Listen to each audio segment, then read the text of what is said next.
quelques instants. Où sommes-nous? Ne serait-ce pas la Toul. ville de Toul? Oui, C'est oui, bien c'est cela, Toul, Franck. un des trois évêchés. Vous savez, ces trois évêchés, Toul, Metz et Verdun, qui petit à petit ont acquis leur indépendance, d'abord vis-à-vis du Saint-Empire romain germanique et puis vis-à-vis de la couronne de France. Il y avait une double lutte, si vous voulez, entre les évêques et leurs suzerains, et entre les villes avec les bourgeois et les évêques eux-mêmes.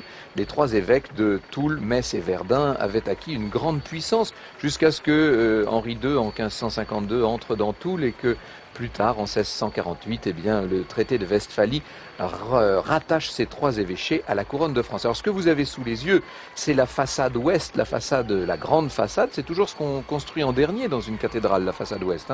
C'est la grande façade ouest qui date du tout début du XVIe siècle de cette cathédrale de Toul, d'où son style extrêmement flamboyant, déjà presque Renaissance. Vous voyez que la cathédrale est très élevée, elle est très belle, cette cathédrale Saint-Étienne, et alors il faudrait pouvoir entrer à l'intérieur pour profiter des merveilles qu'elle recèle.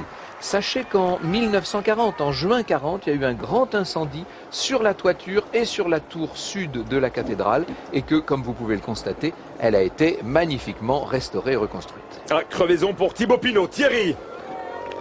Mauvais moment parce qu'effectivement, confirmation que dans la traversée de Toul, ça accélère. Le peloton qui certes occupe toute la largeur de la route, mais chacun essaye de prendre sa place et tout. Et donc Thibaut Pinot a crevé en bas de la descente, là, juste sur le pont.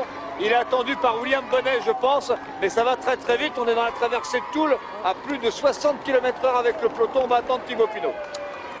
Toujours très zen, même dans ces moments de stress.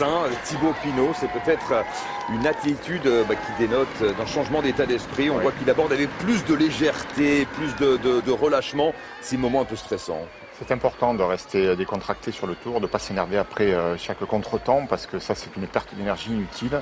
Donc il adopte la bonne attitude. Il est attendu ici par Stephen Koum qui va le ramener dans le peloton. Voilà, tout est bien organisé.